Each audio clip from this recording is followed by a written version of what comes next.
வணக்கங்க. நான் நல்லா இருக்கேன். நீங்கள் எல்லோரும் நல்லா இருக்கீங்கன்னு நம்புகிறேன். கோயம்புத்தூரில் இன்றைக்கி மருதமலையும் ஈச்சனாரியும் போயிருந்தோங்க. அதோட பார்ட் 1 வீடியோ தான் இது.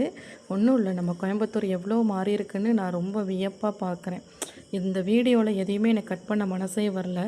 இந்த பில்டிங்லாம் பார்த்தா அப்படியே ஃபாரினில் இருக்கிற மாதிரி இருக்குது. நம்ம ஃபாரினில் தான் இருக்கிறோமா இல்லை கோயம்புத்தூரில் தான் இருக்கிறோமான்ற மாதிரி கொஞ்சம் டவுட்டாகவே ஆயிடுச்சுங்க. டக்கத்லான்னு பாருங்கள். எனக்கு எந்த ஒரு இதையுமே எடிட் பண்ண கண்டிப்பாக மனசே வரலைங்க. அதனால் சரி ஃபுல்லாக காட்டணும் அப்படின்றதுக்காக தான் காமிச்சேன்.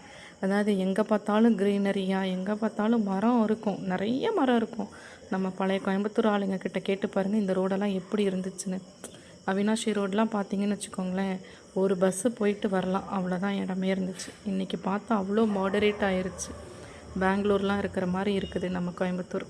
உண்மையாகவே எனக்கு ரொம்ப வியப்பாக இருந்துச்சுங்க இதை பார்க்குறதுக்கு. உங்களுக்கெலாம் எப்படி இருக்குதுன்னு எனக்கு தெரியல.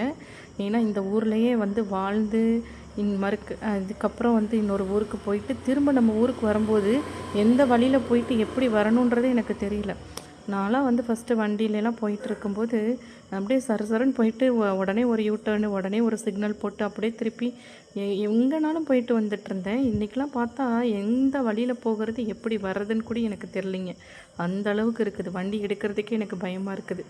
சென்னையில் கூட ஓட்டிடலாம் போல், கோயம்புத்தூரில் வண்டி ஓட்டவே முடியல. ஏன்னா ஊர் ரொம்ப மாறிடுச்சுங்க, நிறைய மாறிடுச்சு.